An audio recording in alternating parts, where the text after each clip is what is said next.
What happened is this. The jury sent a note to the judge, T.S. Ellis, asking what they should do if they cannot reach a consensus, a unanimous conclusion. The jury asked in a note, if we can't come to a consensus for a single count, how can we fill in the verdict sheet? Now, I'm not at all clear what this means. There are 18 counts. And do they mean they can't come to an agreement on any when they say a single count? Or are they in agreement on 17, but can't come to an agreement on the 18th? Now, the drive-by media, for some reason, is taking this as horrible news. Drive-by media is totally invested in Manafort, as I said, being lined up at dawn within minutes of the verdict and being shot by somebody wearing a Trump mask, wearing a Make America Great hat. That's what they want to have. And because this will validate whatever Mueller is doing, which, you know, I'm sorry, I need another rant on Mueller today. I'm going to wait a while to do it, but I got a text message from a friend of mine late yesterday afternoon. Do people not realize what's going on? And he had a great point that I've made once before, and I need to reiterate it, which we will do in due course. So the judge told the jury, well, you can do a partial verdict, but I don't want to go there yet. So he sent them back. He sent them back to the jury room and told them to keep deliberating until they can reach consensus.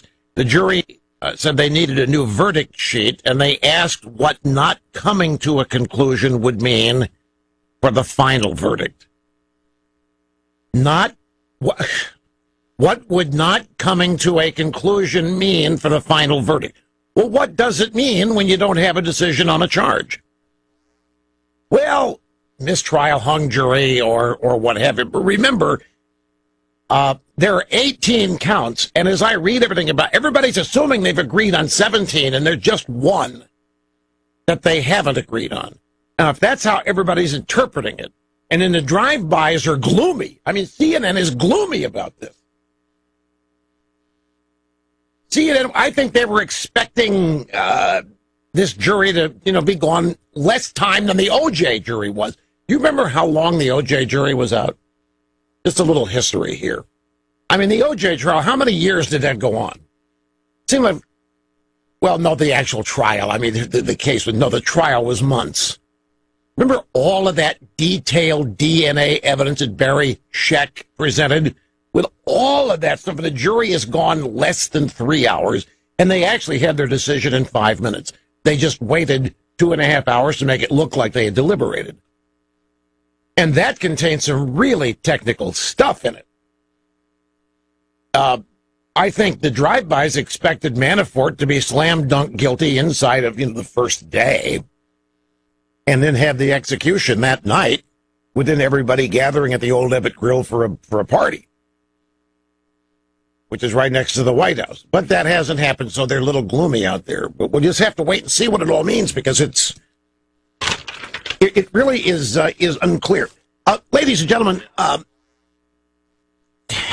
every day it is. I've come to realize here that every day doing this program, we, just by virtue of collecting things that are happening to talk to you about, by doing show prep, that it is actually becoming very easy and becoming a very regular thing to chronicle the descent into real insanity, real madness. I'm not using figures of speech.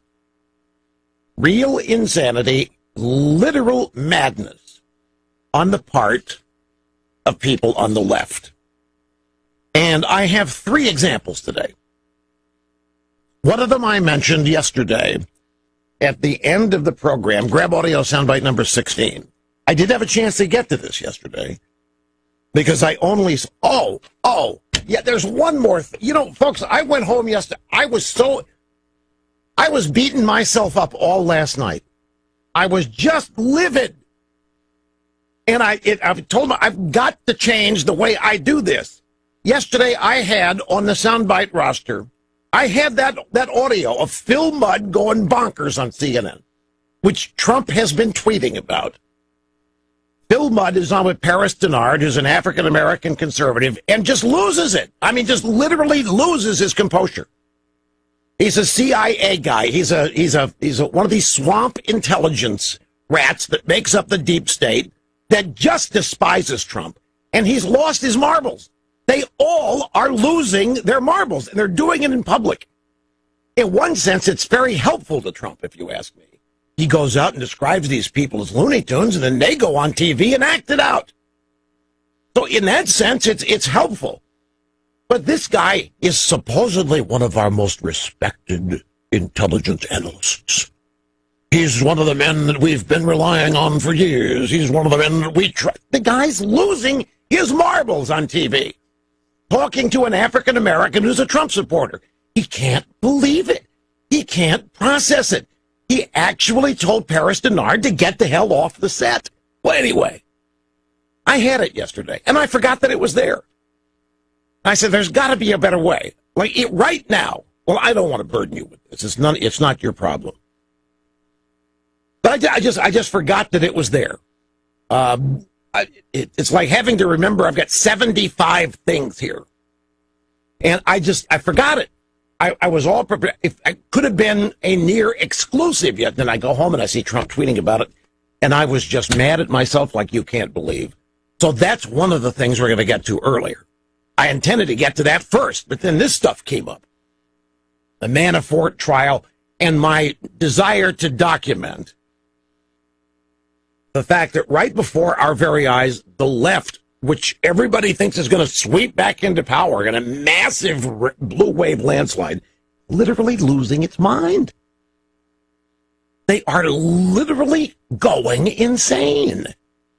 3 examples. Here's the first. I mentioned yesterday afternoon, Stevie Wonder on CBS this morning. I just feel that all these various diseases that we have and all these things that are happening in the world, in part, it's because there are those who don't believe in global warming, don't believe that what we do affects the world, what we eat affects the world, affects us. And I just hope that people will grow up and grow out of the foolishness and know that we all, by how we think, how we do, how we treat others, we will never unlock the key until we truly let go of the hatred, the bigotry, the evilness, the selfishness. When we do that, then we can unlock some of those things that keep us in this place. Well, I'm sorry, the bite doesn't contain what I thought it contained. So it may be one of those days. The story is that Stevie Wonder blames global warming for Aretha Franklin's cancer. He was spreading the conspiracy theory that global warming is linked to cancer. And he was talking, he said all the things that you heard him say here. And he thinks that the lack of belief in it, that people not believing in climate change and not believing in global warming is causing way too many people to eat the wrong things and not conserve in the right way and creating a bunch of carcinogens out there that happen to catch up with Aretha. And if you and me had only believed in climate change and had been living our lives as though the way we live affects climate change and therefore changed the way we lived, if we had all voted Democrat, and if we had all believed in big government and sent as much money as we could to government, then Aretha would never have gotten cancer. And he means it. He means it. Now this, folks, how else will you categorize this? This is dumb. It's stupid. The thing is, he believes it. That's what makes this stuff dangerous. He really believes this stuff. Here's the next example. Oprah Winfrey promotes Shout Your Abortion movement, where women brag about their abortions. She's promoting them. Oprah Winfrey waded deeper into political waters this summer by promoting the Shout Your Abortion movement and its efforts to normalize abortion. which is what? See, I'm going to tell you what abortion is, and I'm going to be the one controversial. Oprah can run around and tell women to run around and start shouting and bragging about them, and she's normal. If I describe what abortion actually is, I am the problem. The July issue of the O magazine, that's the Oprah's magazine, featured Shout Your Abortion founder Amelia Bono in its inspiration section. Amelia Bono, who began the campaign to urge women to brag about aborting their unborn babies, soon will be coming out with a new book by the same title. She told Oprah's magazine how it all began. This great, great story all began in 2015 when I found out that the House of Representatives had voted to defund Planned Parenthood. I kind of unraveled. I opened Facebook, and without thinking, like a year ago, I had an abortion at Planned Parenthood, and I remember this experience with a nearly inexpressible level of gratitude. I hit post 153 words later, and my life changed. Everything changed. So Amelia Bono said that the campaign really took off when a friend shared her post on Twitter with the hashtag Shout Your Abortion. She blamed the pro-life movement for trying to silence women who have had abortion. You notice we're trying to silence Brennan by taking away his security clearance when nobody's doing anything of the sort. We're not trying to silence anybody. That's not what we do. They always accuse us of doing what they're actually doing. So there's the Oprah, who signed on now with the Shout Your Abortion movement, promoting it, urging it, bragging about it. But now, my friends, the pièce de résistance. Exhibit 3 of the left's descent into utter insanity and madness. Our subject, the LGBTQIA, the lesbian, gay, bisexual, transsexual, and I'm lost at QIA. It doesn't matter. They know what it means, and that's enough. We're here today to discuss the LGBTQIA Safe Sex Guide. And at the root of the need for the LGBTQIA Safe Sex Guide is an anger. The people at the LGBTQIA are livid that a bunch of old white guys named human body parts. They don't like the fact that they have to call their vagina a vagina. It doesn't fulfill their destiny. It limits their capabilities. They need a new term for vagina to encompass all that they do in the land of LGBTQIA. And so, I'm not making this up, going forward, the vagina will now be called the front hole. And the anus will be called the back hole. The mouth will be called the upper hole. In LGBTQIA safe sex literature. So this means, my friends, that, for example, those pussy hats, I'm sorry, pussy hats, those will now be called front hole hats, right? Is that, I just want to make sure I'm learning. See, I don't want to offend the LGBTQIA members. So from now on, the pussy hats will be front hole hats. Now, Lewinsky's. We all know what a Lewinsky is. People think a Lewinsky is a sex act. But we're not going to need to label, we're going to, like the mouth is the upper front hole to describe in detail. This is why they want to do this. But I'm not kidding. They really resent the fact that a bunch of old people, scientists, primarily white people, named human body parts and organs and functions and did not get anywhere near inclusive enough. Can we dumb down the population any more than this? The penis, ladies and gentlemen, shall be called the front stick. LGBTQIA. Let me just read you, by the way, a paragraph under the explanation of why they're doing this. Traditional safe-sex guides are often structured in a way that presumes everyone's gender is the same as the sex they were assigned at birth. Well, of course.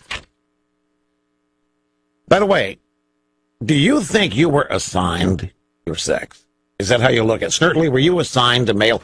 And where did the assignation happen? When you were in the womb, do you recall going before a review board in heaven or wherever, and somebody in a flowing white robe and a big white beard assigned you to be male, and you didn't want to be male, but you had no choice at that point? So if you survived your birth, which is a questionable thing in the American left, and if you survived your birth, now you can challenge your assignation. Is that how you look at it?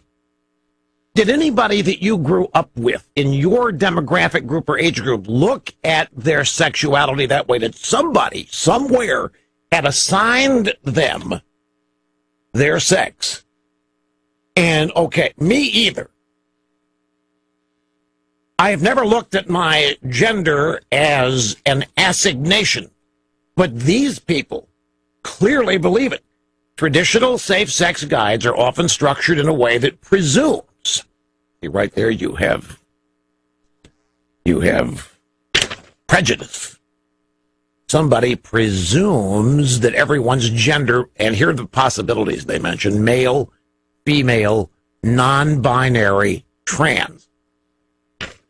Okay, male, female, what do you think non-binary is?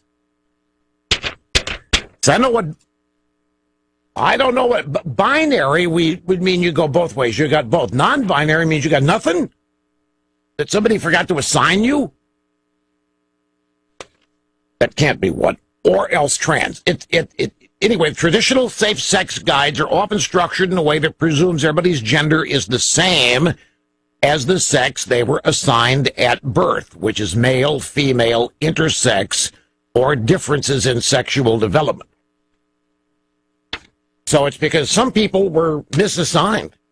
A bunch of people were assigned a sexuality they wanted no part of, but of course in the womb they had no voice because the world was discriminating against them even then, you see. Hey, President, the Manafort jury and the situation there. Let me give you a little bit more data on this. It's not factual data. We don't really know anymore. These are possibilities, I guess you'd say.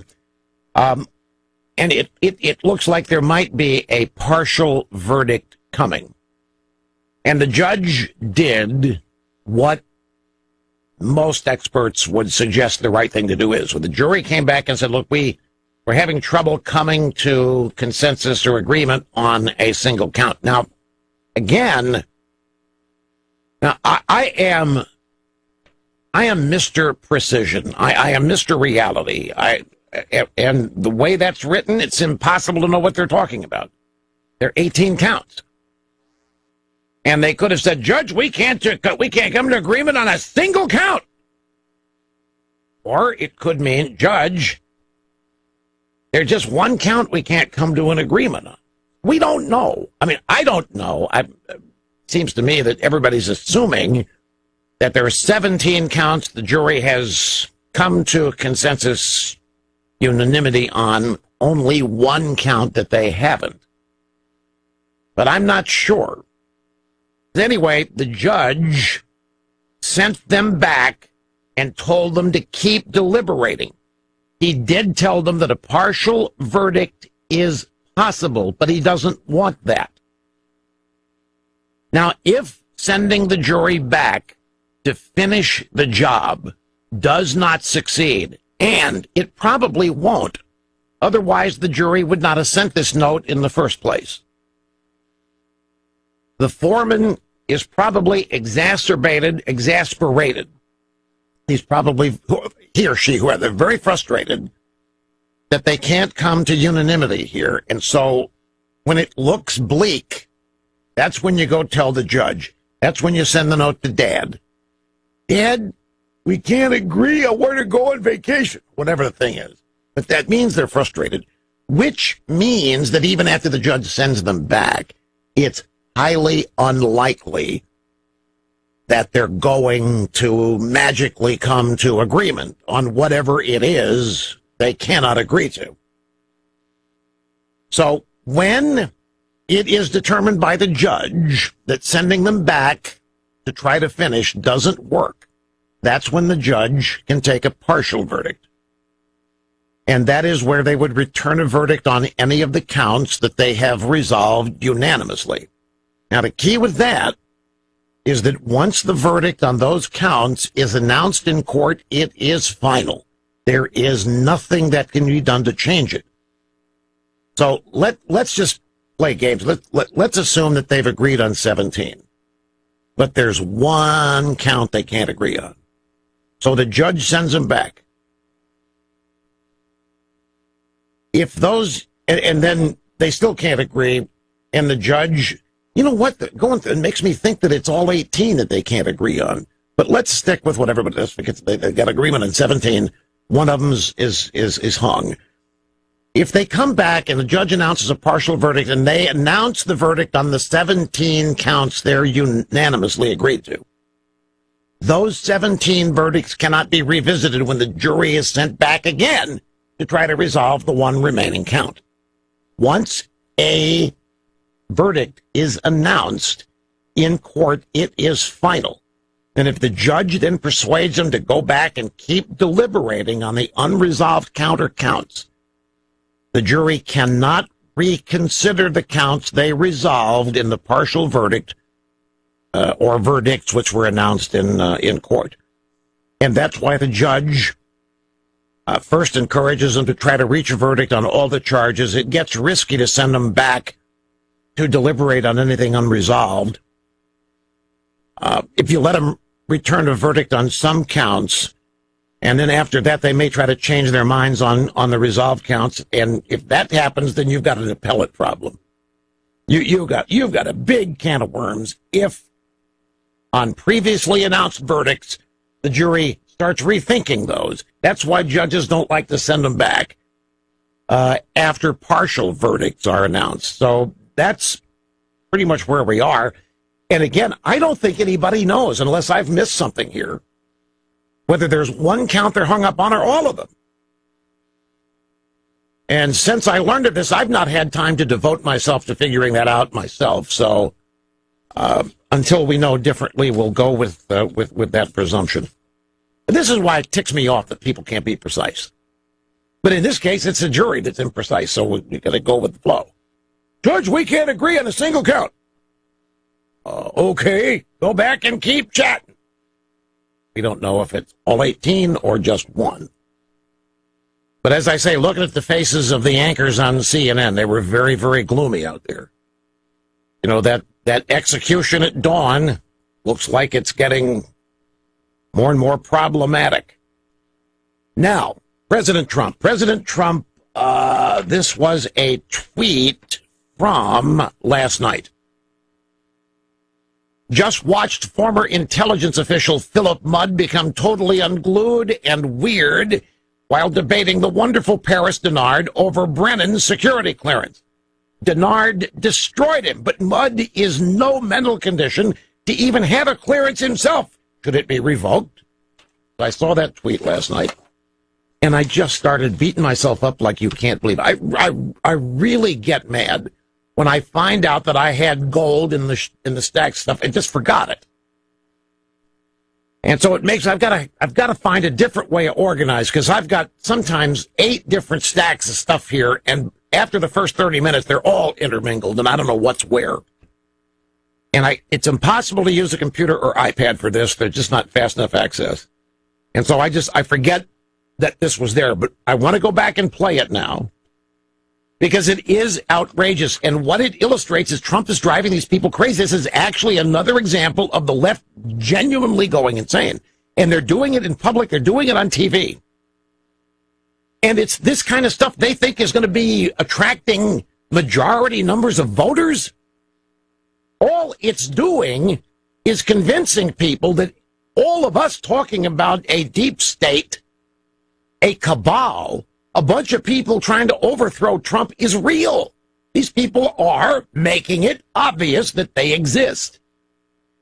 So let's go to the audio sound bites. There are two of them here. This was Friday night, and it was on Anderson Cooper's show. Jim Sciutto was sitting in for Anderson Cooper. And he had Philip Mudd, the former deputy director of the CIA Counter-Terrorist Center. The guy's a big lib. He's a fabulous leftist. He's constantly angry. He's got a very superiorist attitude in general. He's an arrogant, condescending guy. And he just can't abide the fact that Donald Trump is in office, that Donald Trump won, and he really can't believe that there are African Americans who like Donald Trump and support him. Which, by the way, if I may make a brief departure, have you seen the latest approval numbers, African Americans for Trump? In some polls, you're right, above 30%. So how is that not translate to Trump having a general overall approval number of 50 at least? How does this not happen? Republican presidents generally have approval numbers from African Americans in the what? 10%, 12%? This is a record number. 30% approval from the African American population.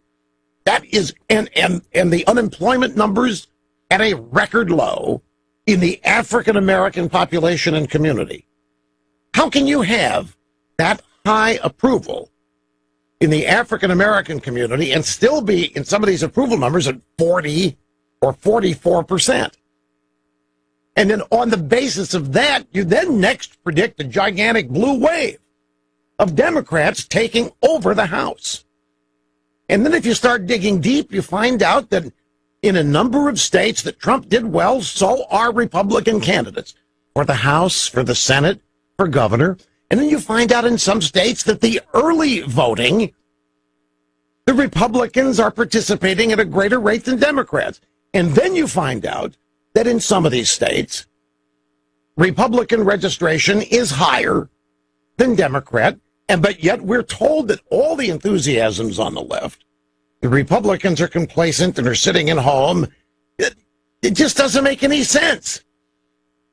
Trump voters are among the most actively engaged in American politics day to day that I've ever seen. There's nothing complacent about them. The average Trump voter is not sitting at home, not thinking his vote isn't needed anymore. Who believes this stuff? Well, the drive-bys are trying to tell us that that's the profile of your average Republican midterm election voter. That they don't think their vote's needed. Day one in 2016, and it's over. So they can sit at home and they can relax. And that, once again, is insulting to Republican voters who know full well what is at stake here. And it's the same people telling us this that told us Hillary was going to win by 6 or 7 points in 2016, that Trump barely had a 7 or 8% chance of winning. It's the same people telling us the same stuff using the same data when none of it makes much sense. But I'd say it's never made sense to me that the people who elected Donald Trump, the people that voted for Donald Trump, and there's some 62, 63 million of them, are complacent and don't care about the midterms and don't realize what's at stake. How can anybody think that? Well, you would think it if you go statistically, if you follow the stats of midterm election turnout versus presidential election turnout. So if you want to believe all of the stats from all of the previous elections. And if you want to assign a Trump presidency as no different than any previous presidency, then you'll agree with the premise that it's an off-year election, which means the president's party is going to automatically lose 15 seats. I mean, that's just in the stats. That's the average. And then you factor in that everybody hates Trump. Well, that's another 5 points. Then you factor in the Democrat enthusiasm. Then you factor in the Republican laziness. Why, the Republicans may as well stay home because they've got no chance. That's what they're telling us. But none of that makes any sense. The Trump presidency can't be plugged into that model of all presidencies prior to his. Neither can Trump voters. That's why I'm not buying this blue wave business. But especially when you hear people like Phil Mudd, you hear about Oprah out there shouting your abortion and bragging about it, Stevie Wonder, climate change caused Aretha to get pancreatic cancer. Those are just today's examples of the literal madness and insanity that represents the opposition to Trump. And here she is, Alexandria Ocasio-Cortez, now suggesting the media can never show up at her events so that people can feel safe. The media threatens her attendees. What? Well, there's a lesson there about how socialists and authoritarians actually view the media. And then, of course, have you heard about Camera Hog? You heard the latest about this guy? Oh, no. Camera Hog is just livid that Pelosi will not just get the F out. She's too old. She's too wrinkled. She's causing everybody on the Democrat side to lose. It's time for her to just get the F out and let them, the young people, take over. This is David Camera Hog. Wait till somebody tells him that the central fundraising arm of the Democrats this season is going to be Hillary Clinton. Wait till he says, well, she should get the F out, too. He's another old hag, just like Pelosi is. And the guy is livid. The guy is angry. He wants Pelosi gone. He wants everybody over 30 out of the Democrat Party. I'll be back in just a second, my friends. I didn't lose my place. I just kept thinking of stuff. Talent to succeed. Rush on the EIB network. News Talk 980 WXLM. WXLM. Okay, about to run out of time. So here's Mudd. Here's Phil Mudd, Friday night CNN. And he's with Paris Denard, who is the former director of Black Outreach for George W. Bush. So he's a conservative Republican. And the question, Jim Sciutto, CNN, says, why is he doing it? Why is he taking the clearance away from Brennan? A lot of these people that have these security clearances, and this is the secret in the swampy Washington, D.C., they have them and they keep them because it's profitable for them after they leave government. Because if you have a security clearance, especially high-level security clearances, your contracts and your consulting gigs pay you a lot more money because of the access that you have. I hope the president continues to do this. Profitable, Paris. When I am requested to sit on an advisory board, let me ask you one question. How much do you think I'm paid to do that at the request of the U.S. government? Give me one answer, and you got 10 seconds. How much? I'll ask you a question. How much are you paid for your consulting? Answer the question. Contract? You see, what happened here is that Paris Denard nailed it. Phil Mudd has just been called out. The security clearance does mean money, and it means potentially a lot of money, and it means status. That's why they are among the reasons they are so valuable. And this guy had the audacity, Paris Denard, to call Phil Mudd out. Phil Mudd's not a host. He's just another guest. I'll ask you a question. How much are you paid for consulting? You got 10 seconds. Give me one answer. You got 10 seconds. But Paris Denard was unflappable. And the bite then continued. You get more money when having a security clearance. That Stop is acting like that incorrect. doesn't happen. I have That's zero the truth. consulting relationships with the U.S. government. Zero. I'm not talking, Phil, that's a good talking point. I'm not talking about relationships with the government. I'm talking about in the private sector. When you have a security clearance I have and you zero keep it. relationships with the private sector that involve my security clearance. Zero. I get Well- $0 from consulting companies that deal with the U.S. government. Are we clear? Well, I will be clear in saying that everybody in Washington, D.C. knows if you don't want to be honest about it, that's on you. But if you have a security clearance and you keep it, you We're get done, more Jim. money to We're have done. Get out. it. It's not your show, so I'm 25 years staying in right the here. service, and this is Don't the be I get. defensive about Get this. out. Get out! It's not your show. I'm not gay. Get out! This guy, what I'm telling you, is arrogant. He's condescending. He's not a nice guy, and he's one of these people that thinks he's super special, and he's playing word games here. These people parlay their security clearances into all kinds of benefits, including financial, such as being paid by CNN to be a regular appearing analyst, for crying out loud. But I'm not paid by government or in any relationship advisory what I have in the government. Denard was correct. We're not talking about that. We're talking about the private. The guy got called out and could not be. After they made him, they broke the mold. Rush on the EIB network. The Chris Plant Show, weekdays at 9 on News Talk 980 WXLM. Maggie Haberman's story from the archives. Let's see, it's from the Politico in 2008. Obama campaign, 2008 campaign, fined $375,000. Nobody on the left cared. I mean, a $375,000 fine. Now, I wasn't even going to mention this because hypocrisy has been shown to be completely ineffective in shaming the left or in stopping them. I don't know whether or not the Democrat hypocrisy has an effect with voters at large. That would be tough to ever know. You couldn't rely on polling data. The best data you could have would be election returns, but there's so many other things that go into determining who people vote for.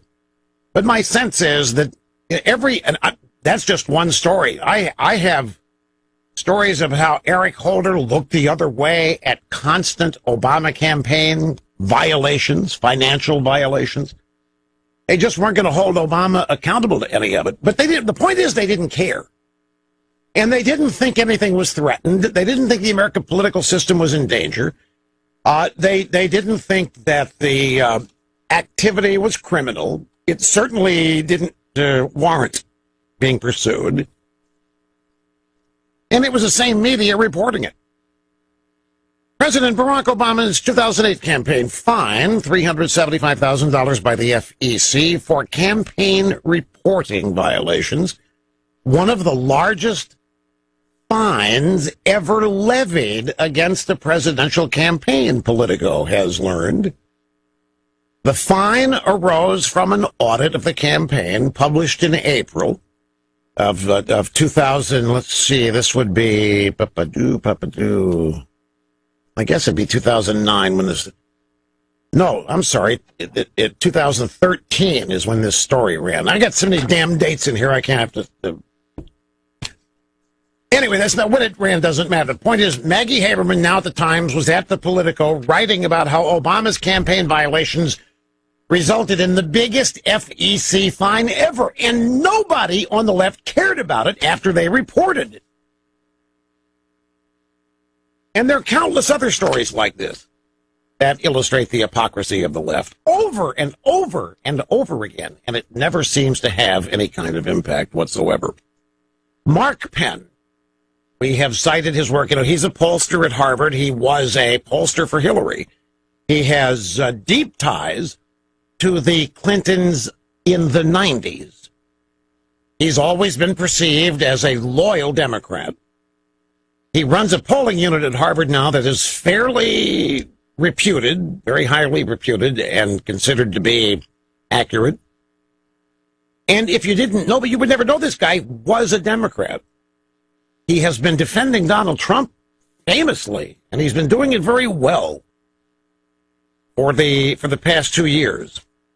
And he's written a really smart piece here at thehill.com about the Cohen plea and all of this stuff that's happening. Makes a number of excellent points, especially when you get down to the final paragraphs. But let's get, here's how it starts. The plot to get President Trump out of office thickens. which is exactly what this is. It hasn't changed from the day after the election. This plot was hatched, actually part of the campaign, but that's what it remains. This is a plot to get Trump out of office. And I don't think they're thinking impeachment. They may want to impeach, but they're never going to get a conviction in the Senate. So how they get him out of office has got to be Nixon-esque. And they're still trying to do it. They're still trying to overturn the election results. There is a silent coup going on.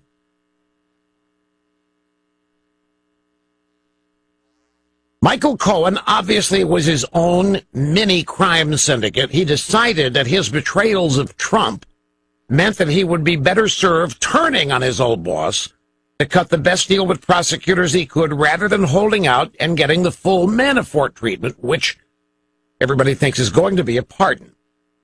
That was clear the minute Cohen hired Lanny Davis, who does not try cases and did past work for Hillary Clinton. Cohen had recorded his client trying to entrap him, being Trump, sold information about Trump while acting as his lawyer to corporations for millions of dollars, and he didn't pay taxes on millions of dollars. The sweetener for the prosecutors, of course, was getting Cohen to plead guilty to campaign violations that were not campaign violations. And that's another thing. Folks, whatever you do as we go forward here, remember something. Cohen's claims will never be tested in court because he's pleaded guilty to whatever the prosecutors wanted him to plead guilty to. They invent charges, they invent violations, and they've got Cohen now singing that he made illegal campaign contributions, but they are not, and you must remember that. They were not illegal campaign violations. Money paid to people who come out of the woodwork and shake down people under threat of revealing bad sexual stories are not legitimate campaign expenditures. They are personal expenditures, and that is true for both candidates we like and candidates we don't.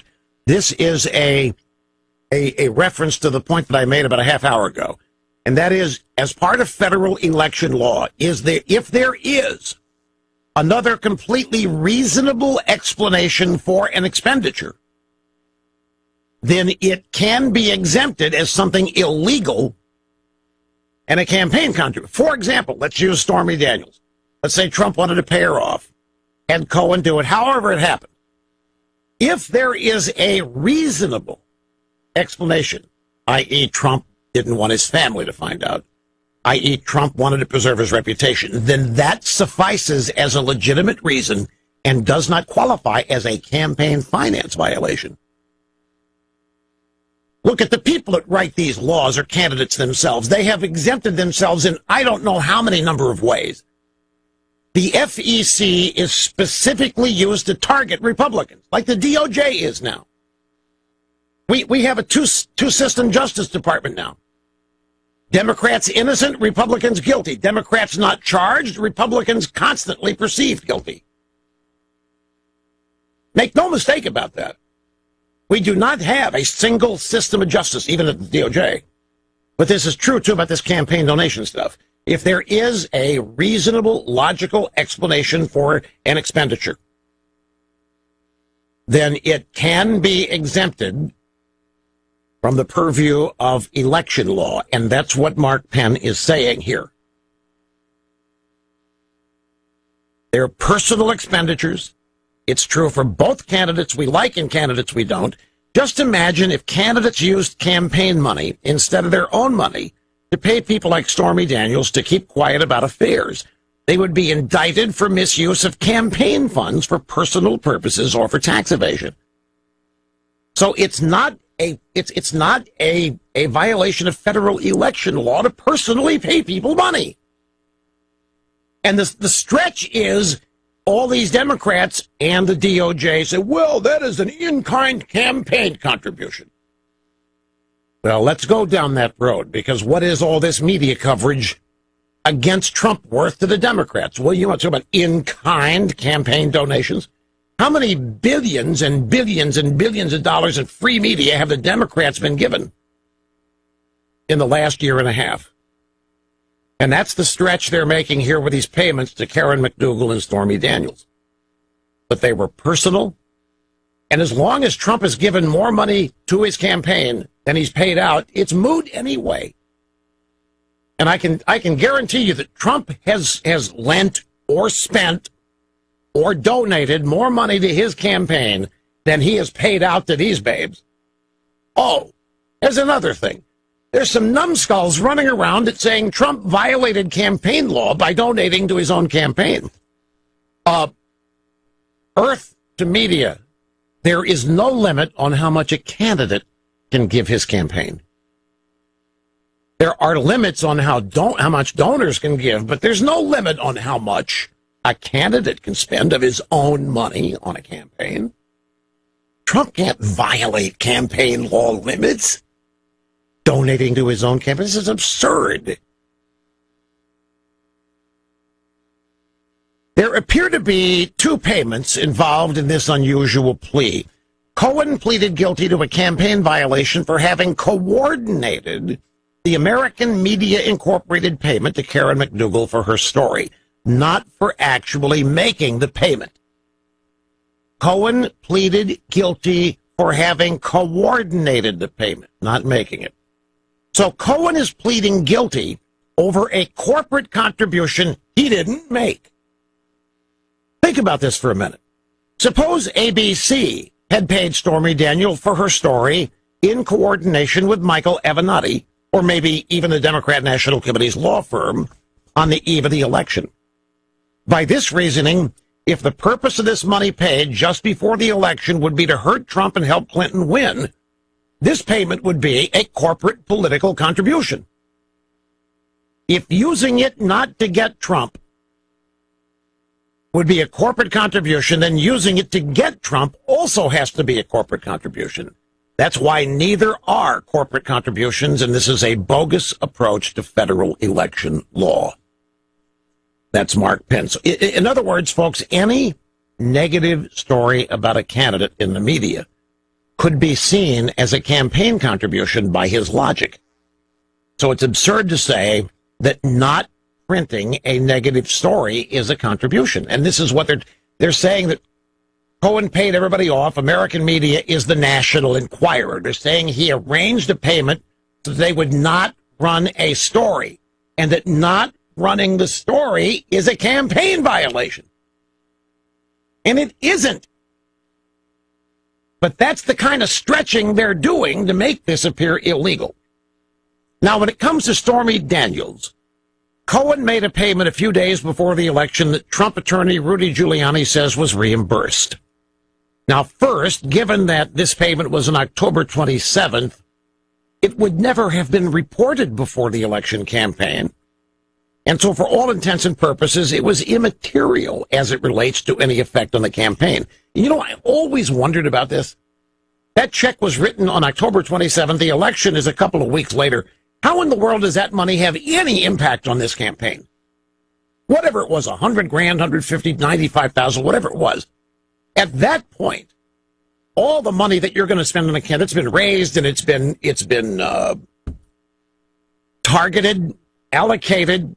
The idea that $100,000 on October 27th is a major impact on the campaign is ridiculous as well.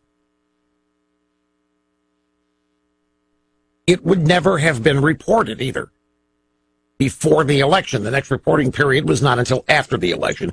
So there's not a violation in not telling any about it.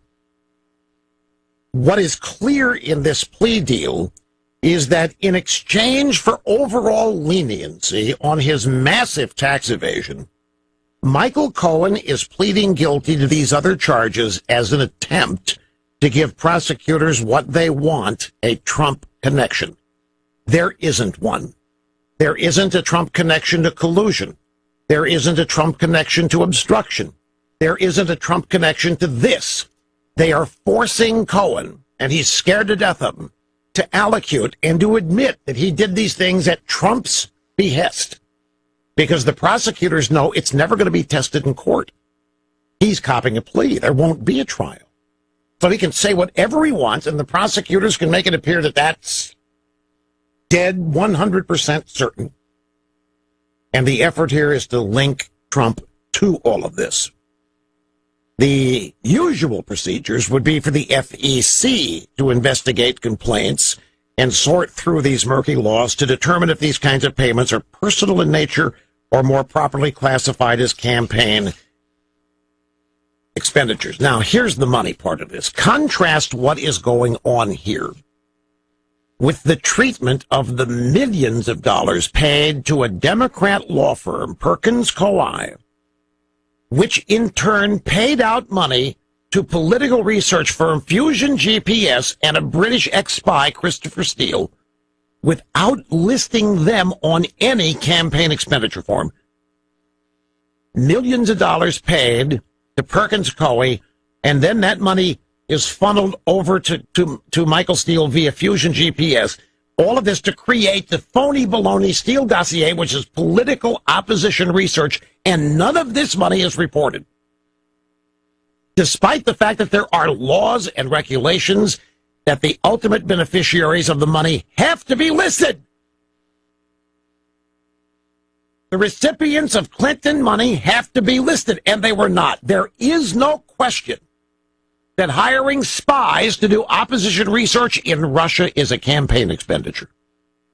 And yet no prosecutorial raids have been sprung on the law firm, on Fusion GPS or Christopher Steele. Reason? It doesn't get Trump.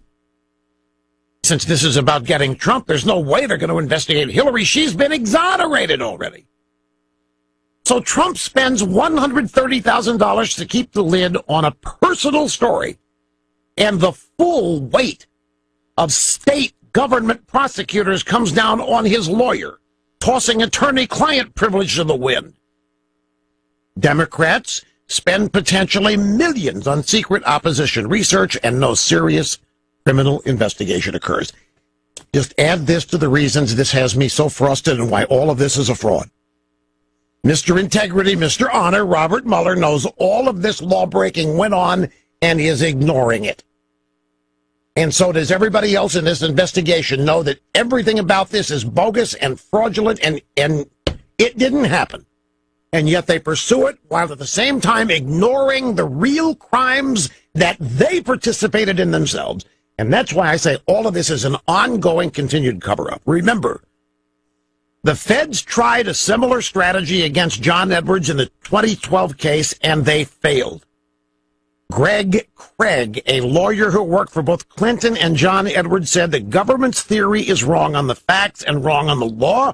It is novel and untested. There is no civil or criminal precedent for such a prosecution. They tried it there anyway, and it failed, and they're bringing it back to life against Cohen and Trump. But this time they don't have to go to court because Cohen is copping a plea to all of it, meaning whatever they want him to say he did. Back in just a moment. How does he squeeze all this stuff in just 3 hours a day? Rush on the EIB network. Savage Nation, weekdays at 3 on News Talk 980 WXLM. Elizabeth Warren, Molly Tibbetts, young woman in Iowa, murdered. Her body believed to be found yesterday. Person's been charged with it. Person undocumented immigrant. What is your reaction to this, Pocahontas? You know, one of the things we have to remember is we need an immigration system that is effective, that focuses on where real problems are. Last month, I went down to the border, and I saw where children had been taken away from their mothers. I met with those mothers who had been lied to, who didn't know where their children were, who hadn't had a chance to talk to their children, and there was no plan for how they would be reunified with their children. I think we need immigration laws that focus on people who pose a real threat, and I don't think mamas and babies are the place that we should be spending our resources. Separating a mama from a baby does not make this country safer. So she's asked about the murder of Molly Tibbetts and her parents and says, well, that's not the real concern. The real concern is how we're separating moms from their kids under Trump policy at the border. Yeah, and everybody thinks that these people care about the little guy. And you. You heard Elizabeth Pocahontas Warren on CNN being asked about the murdered Molly Tibbetts at the hands of an illegal immigrant. And she said, yeah, I know it's hard for her family, but they have to remember, Molly Tibbetts' family, they have to remember that we need to focus on the real problem, like illegal immigrants not being able to see their kids. Hey, Pocahontas, Molly Tibbetts has been taken away from her parents forever. Molly Tibbetts' parents will never see her again. She has been permanently separated from them. I know it won't matter to Pocahontas, but this is not even Donald Trump's law. This separation of families at the border was the result of the ACLU and the Ninth Circuit Court of Appeals in California 21 years ago, ruling that if we were going to do this at the border, that these things had to happen. The families had to be separated, particularly during asylum applications. And it is Donald Trump, under pressure from people like Pocahontas, who wrote an executive order saying we're not going to separate them, don't care what the law says. He was immediately struck down because his order was unconstitutional. This is another one, folks, and you know what? It's scary how stupid and dumb and insane the left is getting. And they all believe this. They really believe that Donald Trump, when he got into office, sat down and specifically wrote an executive order requiring immigrant families to be separated when they came to the United States border because they think that Trump is a racist, bigot, sexist, misogynist, and all of this. That's what they have been made to believe. And the media fuels this. Millennials on college campus, your average, ordinary American leftists, they really believe that Trump created the law. It's practically impossible to keep up with these people. It's gotten to the point it's almost impossible to correct the outright lies and falsehoods that have now become essentially mainstream media news. Each and every day. Back to the phones. This is John Brooksville, Florida. I'm glad you waited, sir. Hi. Thank you. Well worth the wait. Talked to you before. Had the pleasure before. All I got to say about the thing, that lady's crazy. But anyway, what I called about, I was listening to your show, and you were talking about Mr. Cohen and Omarosa and Manafort and all the baggage that was known about, and any prosecutor could go after them. It begs the question, why in the world would Trump have anybody with that kind of background get anywhere close to him just for the reason that he's dealing with now? Can you comment on that? Yeah, I can. Let me repeat something that I said early on about this, because some of the early staffing moves really puzzled me. Like, I'll just be honest, I had no idea what in the name of Sam Hill Omarosa was doing in Trump's administration. I literally, I couldn't get the commingling of stars from The Apprentice with not the campaign. I'm talking the administration. Now, Manafort and Cohen and they were never part of Trump's administration. This is something to keep in mind.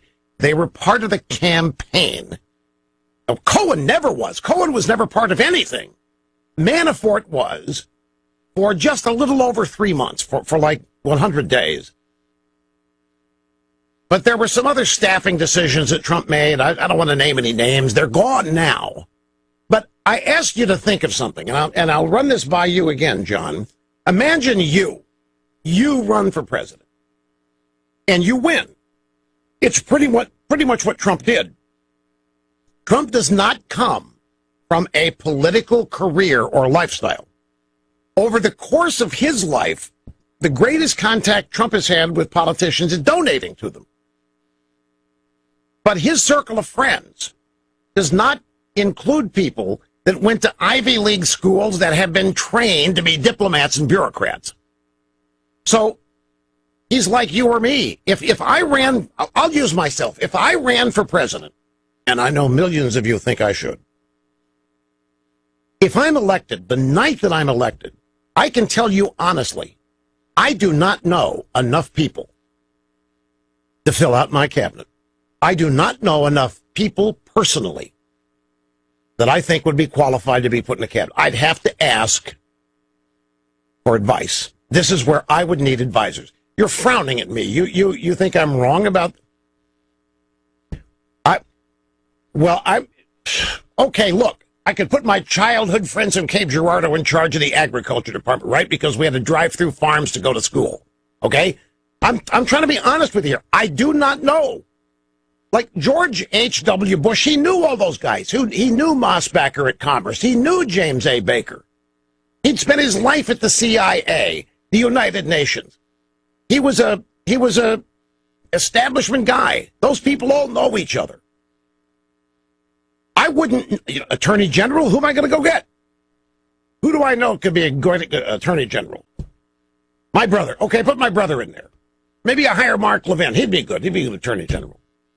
Now let's go to, you go down the list. I'm just trying to tell you that most of us, if we were elected president as outsiders, not denizens of the Washington establishment, you and I do not know people.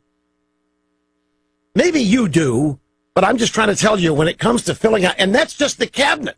Let's go to National Security Advisor now. And then let's go over to all these other administration, executive branch appointed positions. Now let's pick some ambassadors. And now I frankly do not know enough people to fill out an administration. But everybody in the swamp does, because they all know each other. And that's why it's a revolving door and incestuous. Well, Trump, I believe, is closer to you and me than he is to one of these insider people. It's the Beltway people who would understand and have personal relationships with hundreds of people who might qualify for various cabinet posts. He didn't know Tillerson, for example. He met Tillerson and decided on the spot that Tillerson would be a good man. So Trump has to have, during the campaign, here's another thing you need to know. During the campaign, Trump didn't have a whole lot of advisors. He's running a self-contained campaign. His issues are his campaign. His agenda is his campaign. But the media demands to know who are your foreign policy advisors. Now think back to the George W. Bush campaign in 2000. He had to went to the same deal. Who are your foreign policy advisors? So they go and tap Condoleezza Rice. And Condoleezza Rice becomes his spokesman on foreign policy. And then remember the kerfuffle that came up that Bush didn't know that India was called a subcontinent. And they had to trot Condoleezza Rice out to assure everybody that he did know that India was the subcontinent. And Bush started using the subcontinent every other sentence when talking about that part of the world.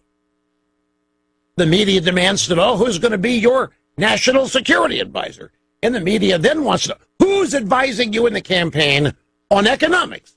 Who's advising you on the Fed? Who is advising? And as a candidate, you have to have these answers. So Trump's picking names. That's how Papadopoulos ended up as a foreign policy advisor. Trump never met him. They just had to fill out, they had to put some bodies in there because everybody's running around. Hey, it's a presidential campaign, and no president knows everything. Got to have advisors. Trump is an outsider. Who the hell is advisors? Who are they? So Trump and his team start hustling around and picking people and throwing them in these positions, and they never once advised Trump. He didn't need it. His agenda was his campaign. His issues were his campaign. So he picks Omarosa. He knows her. He creates a special office for her. Oval Office Director of Liaison to the South Wing. Whatever it was. Just to get her in there because he trusted her. The first thing you need is people. I know. This is my point. Well, in Trump's view, he made her a star. In Trump's view, he made her everything. She would be loyal. And maybe up to that point, she had been. Who knows? The point I'm trying to make is I don't think anybody knows enough people to fill out all of these advisory positions in a campaign or what have you. And I don't think Trump cared that much. He was the campaign. He was the candidate. He made it plain on the campaign trail that he didn't need advisors, and he didn't. He didn't need people telling him what he thought. He might have needed people telling him how to say what he intended to do with foreign policy. And then when the allegations come up, he's starting to collude with Russia. Yeah, needs some help there. But he trusted Comey, for example, to start. Comey was the current sitting FBI director. Trump made the mistake of assuming that everybody would be glad to see him, the newly elected president. It took him a while to get the lay of the land up there. Why did he use Cohen as a personal? Because Cohen wasn't a lawyer. Cohen was a fixer. In Trump's world, Michael Cohens are everywhere. And everybody that's like Trump in his world has one of them. At least one. And because Cohen was around for a long, long time, it's just easier to hold on to that guy than it. You know, I'm surmising here, but I think it's a valid question. I myself, as I say, was really shocked when I saw some of the people that Trump named in his campaign as high-ranking here and there. And then I finally figured out why some of those people were named. It's because people that were donating to Trump demanded it. That's a whole nother thing we haven't even talked about. Most of these candidates exist for donor money. If without donor money, they don't exist. And the donors expect something for it, and not just dinner in the Oval Office. They want policy considerations. They want to be named the administrator. They want ambassadorships. They want their people that work for them in key administration positions. So if you have a big donor here who wants somebody in Trump's close orbit, the donor says to Trump, I need you to hire this guy as a strategist or a advisor here doing this or that. So donors have a role in who these people pick. But even there, Trump did not have a lot of donors. Trump's campaign and his administration are really, really unique and shockingly different. And this is another reason why he has to go, folks. The swamp just cannot allow for some guy to succeed who does it so unlike it has always been done. They just can't. Now, the security clearances and how much money they're worth, and Trump's just threatening to yank them away from people that have had them for years. I think it's impossible to know hundreds and hundreds of people of impeccable character and great expertise in every walk of life to populate an administration with. You've got to get advice from people. You have to get some people suggesting names to you and vouching for people. So at some point along the way, you've got to trust somebody to tell you, no, you don't want that person. You really want that. But how did Flynn get hired as the national security director? It's very simple. Loyalty. Flynn came from the Defense Intelligence Agency. Obama hated him. He was as loyal as anybody in the campaign was to Donald Trump. His foreign policy mirrored Trump's in terms of trade and military. And maybe he wasn't suited for a national security advisor position, given the relationships he'd have to maintain. But Trump was, I think, rewarding. I think loyalty is such a big deal to a guy like Trump that a lot of people can't really get their arms around how important it is. But I think it is to him. And again, I'm long here, so hang on. Back with more. In times like these, we need him more than ever. Rush on the EIB network. Join me, Chris Plant, weekdays at 9 on WXLM. And surpassing all of the audience expectations every busy broadcast day. And Bay Ridge in Brooklyn, Tony, you're next. It's great to have you here, sir. Hi. Thank you, Rush. Thank you for taking the call. Anytime, sir. Anytime. I'd like to thank you for the years of enjoyment and peace you gave my father listening to your show. Rush, I was thinking about something, and I've personally taken physical attacks. I've had verbal attacks. I've been cut off by friends and family simply because I voted for and support Trump. I've seen the violence from the left against anyone they feel is a Trump supporter or voted for him. Things such as Sarah Sanders went through being chased out of restaurants.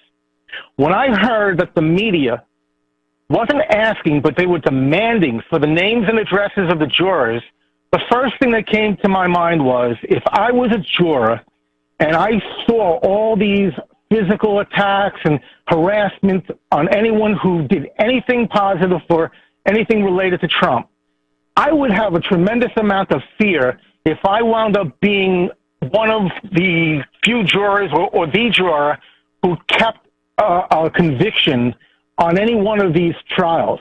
I would fear that I would have mobs at my house, phone calls, death threats. And I wonder if that could be construed in any way as jury tampering. I don't, the truth of this is that media requests for the names, addresses, names of children, and where your location is 24/7 by the media is common. They ask this in practically every jury trial. They petition judges. That's what they do. In many cases, it's denied. Now, you want to know is if the media reporting of it this time around made it look like the media was demanding it. And this was after the judge had announced that he was getting threats. So what you want to know is, could the jury have been aware that the media led by CNN wanted to find out who they were and where they were when they were there? Could that have affected their finding? Now, if Manafort had been found guilty on every count and was going to jail for, say, 150 years, maybe. But they only convicted on 8 counts. The jury was hung on 10 of them. And that tells me that the jury wasn't that fearful of what might happen to them. He was exonerated on a majority of the charges. But I know what you're talking about, the ways you've been threatened and the families being divided and this kind of stuff. And I have no doubt that the jurors who were aware of this, I don't say they factored it into their thinking, but they had to be aware of it. Somebody has to have the guts to say it. Rush on the EIB network.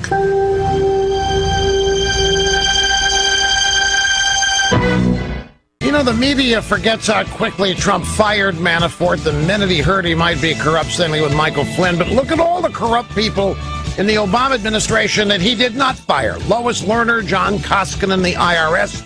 The list goes on and on and on that side of the aisle. Have a great weekend, folks. Cheerio. All right, I don't know if you noticed, but it seems like every other day, especially if you ever look at the Daily Mail online, is that every other day there seems to be some new research that archaeologists are uncovering.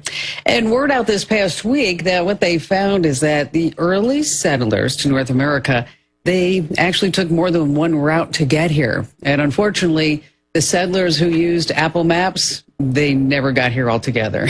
Well, all right, maybe not. And you see, ladies and gentlemen, just an example, all the fun that we have here week after week as we talk about living the best digital lifestyle ever. We talk about all the gadgets and gizmos and what's left of your online security and privacy and making money, saving money. It's just crazy. All these different websites now broadcast on over 400 top stations from coast to coast and around the globe. You've tapped into the Kim Komando Show because, after all, I'm America's beloved digital goddess, Kim Komando, here with you once again. Apple Maps. They are getting just a little bit better.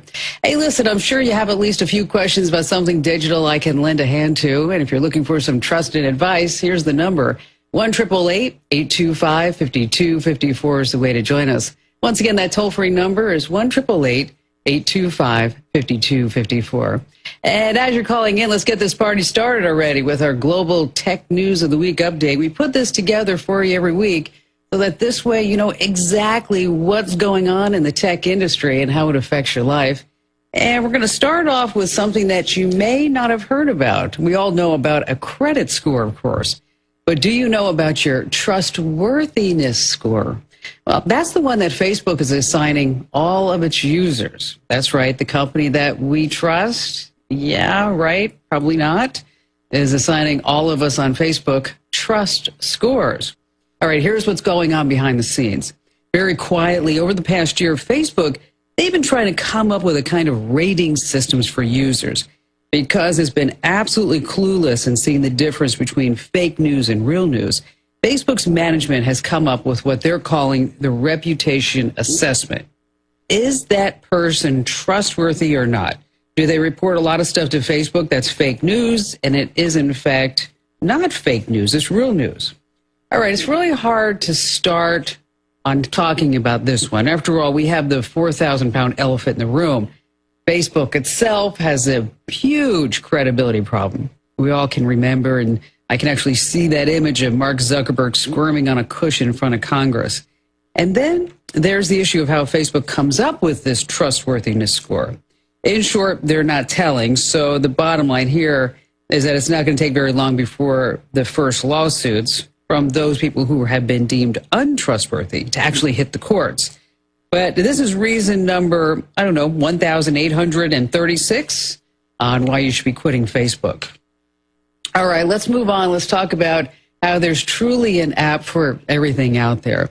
This past week, the U.S. Food and Drug Agency, the FDA, they approved the first over-the-counter digital contraceptive app. This is the first one ever. Yes, I said an app to prevent pregnancy.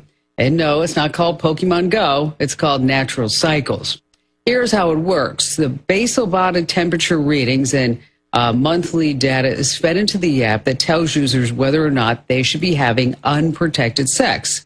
Let me tell you something. Women's health apps, huge business. Users pay Natural Cycles a $10 a monthly subscription fee, and that includes a thermometer. But that's not how the company's making real money. Natural Cycles privacy policy states that using the app, every person grants the company and any of its partners, they don't know who they are yet, broad rights, and I'm going to quote the policy now, to use, reproduce, distribute, modify, adapt, prepare, publicly display, publicly perform, communicate, and otherwise utilize and exploit a user's anonymized information. Wow, it's a lot right there. Now, the company says that selling customer data to third parties isn't part of their business plan. They say, we've never shared any data for financial purposes. But later on, they said, I can't say we'll never share the data. There's no guarantees in life of what will happen, which means, of course, that all your data will be sold to who knows who and for what purpose. So here, remember always that you're the product. All right, let's talk about the golden age of streaming. Is it finally coming to an end? Well, Netflix has announced that they're going to be experimenting with in-show advertising. That's right.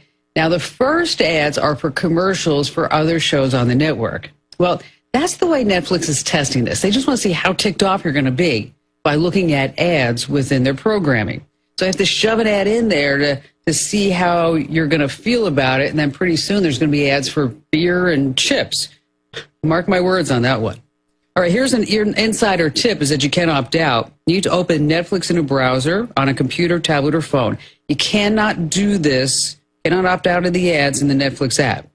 And then Netflix is open in the browser. You're going to tap, I don't know, it's the hamburger button, okay? I don't know why it's a hamburger button, but you get in there, and there's an option called test participation, and that's where you want to turn that off, and boom, no more ads. Netflix has shared an official statement about the ads saying it's doing it to better understand its users. Okay, yes, better understand us who pay $10 a month or more. And if you want to understand me, Netflix, here's a hint. Why don't you just go get The Crown so that this way I don't have to subscribe and pay for Hulu too.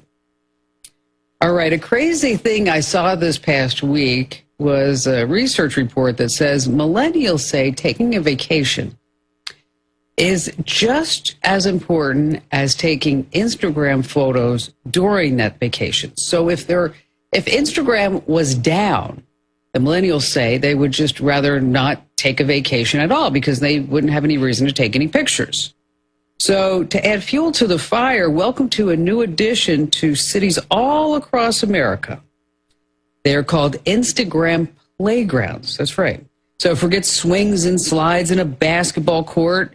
These city playgrounds are different. Instead, you're going to find, say, a sunflower garden, a caviar pool, a psychedelic laundromat, luring in the hashtag obsessed. And the idea is that you can go in there and take all kinds of great photos for people to like and like and like and like.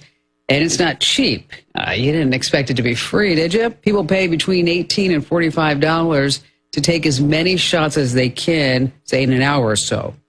And in other Instagram news out this past week, a big announcement that they're working hard to crack down on drug sales using hashtags. That was the actual headline I saw. I thought it was kind of funny. Get it? Hashtags? Anyway. Finally, why should you have all the fun making yourself get in 10,000 steps a day while that dog in your house just sits on his lazy butt on the couch, snacking, sleeping all day long? Yes, I said the dog. I mean the kind with 4 paws. People in the United States are going to spend $72 billion this year on pet products and pet care, and that's up every single year since the 1990s. So now we have a bunch of different products on the market. There is one called the ActiJoy that got a lot of attention this past week online. They're calling it the fitness collar for the dog in your life. It's a GPS tracking device that also tracks the intensity of the dog's activity. And it also comes with an internet-connected bowl that monitors food and water consumption. So you know if your dog's eating and drinking enough water. It's $300. It's not the only one out there. There's also something called the WAGS. Does all that and also can record and stream HD video from the dog's collar. That one is $500. Hey, that's a lot of technology in a dog collar. And I know what you're thinking. It's all I can do to get myself off the couch. My Fitbit 10,000 step celebration was caused by me moving my arm from the chips to the salsa too quickly. Crazy stuff. And speaking of food, let's talk about what you're actually eating in your home. Now, for many, many months, you've heard me talk about how the Kim Komando Show home is just, well, we love HelloFresh. And what I love about it the most is that I can go online, I select the meals, and then every week on the day that I select Friday so that this way I have everything that I need for some great meals over the weekend. Everything that you need in that box, I'm talking about the meat, the produce, the herbs, everything is right there. So you don't even need to go shopping. You don't have to wander around the supermarket saying, I'm looking for this one crazy spice or herb. Everything is in the box. Now, here's the deal. After only a few weeks with HelloFresh, you're going to love your new dinner routine. For a limited time, you're going to get $30 off your first HelloFresh box, and there's free shipping, too. You want to head over to HelloFresh.com/Kim. That's HelloFresh.com/Kim. You're going to get $30 off your first order and free shipping, HelloFresh.com/Kim. All right, let me ask you a question. How's your internet connection speed? Did you just say, hey, Kim, it's fast enough? I don't need to go any faster ever at any time. All right, I bet you didn't say that. So coming up in our digital life hack tip of the week, I'm going to tell you about one secret setting that you can change to speed up your internet connection, and it doesn't have to do with you calling your cable or satellite company and actually buying more speed. It's just one simple setting. And, of course, we have all of your phone calls when we come right back here on this coast-to-coast broadcast of the Kim Komando Show. All right, so a lot of new moms are really into technology. So we talk about, like, video cams and nanny monitors and nanny cams and things like that. Well, there's another type of technology that new parents are putting on their infants, and it's really because of the fear of SIDS. And they're these little tiny socks that keeps track of the infant's oxygen level, among other things. We'll be talking a little bit about that in just a few minutes because I have to tell you, there's a huge warning out. These things don't really work as advertised. And, of course, the phone lines are open. 1-888-825-5254 is the way to join us. And how about we start this weekend's big show with Amanda from Omaha, Nebraska. Hi there, Amanda. Hi, Kim. How are you? I'm good. What's going on? Well, I am a PhD student, and I am concerned about all of the social media sites that I've ever been on and posted on, and I just wondered, I've tried to clean up Facebook and that sort of thing that I think about, and what else is there so that I can put my best professional face forward? And so, as a PhD student, what are you studying? Nursing. That's awesome. What do you hope to do with it? I'm doing research on personal protective equipment in hospitals. So like the gloves and the masks you see the providers wear. So like infectious disease? Exactly, yeah. Awesome. That is great. Okay, so you cleaned up Facebook. You got rid of all those college drinking, binging pics. Is that it? Yes. I used to be that way, and I'm not that way anymore, I swear. Which is always a good idea, man. You're so smart, because so many people will apply for jobs, and employers such as myself, we're going to hop online. We're going to see what exactly we can learn about you that you didn't put on your LinkedIn profile, right? Right. Do you think you still have a MySpace profile laying around out there? I know I do, and I don't know what to do about it. I think we all have. It's like this, like, we went, and I think I haven't been there since, oh my gosh, I don't know, what, 10 years? Is that it? Right. Do you think it's been that long? Yes, I do. And so I went through several steps to reset my MySpace password, and then I will make the confession that after like 4 or 5 text messages and emails, I kind of gave up. And so it's kind of like that dress that you have in the back of the closet that someday you're going to fit into. You know what I mean? And it's like, okay, I'm just going to leave it back there. But I think most employers are now really looking at Facebook and LinkedIn and Twitter and Instagram. MySpace became kind of like, I don't want to use the word ghetto, but it became the ghetto of the internet, so to speak. And so if you're trying to really put your best foot forward, and those are the words that you used, you don't necessarily need to pay. And maybe you've heard the commercials for these reputation type sites where, where you pay a monthly fee and then they say, well, we're going to go in there. I mean, do you have you're not a convicted felon or anything like that, are you? Nope, nothing like that at all. I just stupid stuff online. Which is, I'm so glad that we didn't have that when I was going through college. I will just tell you that right now. Those were our growing years, but now we're responsible adults. Is that what you do, Amanda, is you buy the domain with your name on it, okay? Okay. And so it'll be www, don't give me your last name, .amanda, whatever your last name is, .com, okay? And that becomes your online brochure. And you can use Wix or Weebly or Squarespace and come up with a personal profile template, okay? And in that template, you're going to put your picture, of course, professional shot, your accomplishments, maybe some information about your thesis that you're working on, where you went to school, not too many personal facts, and then a form if somebody wants to contact you. The whole idea behind this, Amanda, and you're going to link to this on your Facebook account and on your LinkedIn account and your Twitter, Instagram, wherever else that you're going, all right? The whole idea is that me as a potential employer, when I type in your name, that's going to be the first result that I get, okay? And it's going to push down all the other results. And so the reason why I want you to use a template is because the templates, these web building sites, they have figured out that type of algorithm that in order for you to get to the top of the search results list, that there has to be an about box. There has to be a contact us. You follow me? Yeah. And so it's not going to take you long. It'll probably take, I don't know, maybe an hour and a half or 2 hours. That said, if you Google your name and you start seeing some pictures under Google Images, have you done that? Yes, I have. Okay, and so the images are still out there?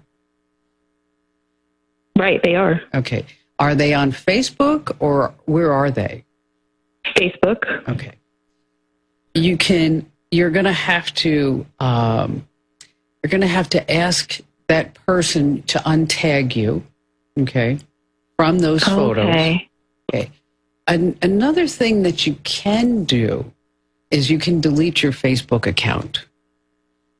Now, if you delete your Facebook account, it takes 14 days to do that, all right? You delete your Facebook account, those tags will eventually disappear. And eventually those search results may disappear. But if these are people that you're already friends with, I would just say, untag. You can also remove yourself from certain photos too. But the magic is all in the tagging and the untagging. Okay. And so this way we can get that picture of you, standing on the table in the dress and holding the drink, right? that bad, but okay. yeah. Trust me with your health. I will make sure that you're okay. I can take care of you and make sure that you don't get any infections along the way. That's right. So, so tag, untag, set up that domain, and I bet you'll be good to go from there. Once again, Amanda, thank you so much for your call. Hey, listen, let's talk about the Epson EcoTank 4750. I'd like you to add it to your back-to-school list. It comes with enough ink right in the box to print for up to 2 years. Learn more at Epson.com/EcoTankKim. Epson, exceed your vision. All right, if you have some new moms and dads, you might want to be careful about getting them the Owlet Smart Sock 2 or the Baby Vita. These are commercially available monitors. They're not FDA approved, but as it turns out, research out this past week that they're not really working the way that they should be as far as supposedly detecting heart rate and blood oxygen level and respiration, and then alert you on a smartphone if there's anything wrong with the baby. So the socks are not going to be as good as good old parenting. That's right. You're going to have to use some common sense, your eyes and ears, get off your butt and start looking at your kids from time to time. Again, the products are called the Owlet Smart Sock 2 and the Baby Vita. Stay right where you are. A big alert coming up about Google and how much they really know about you here on the Kim Komando Show.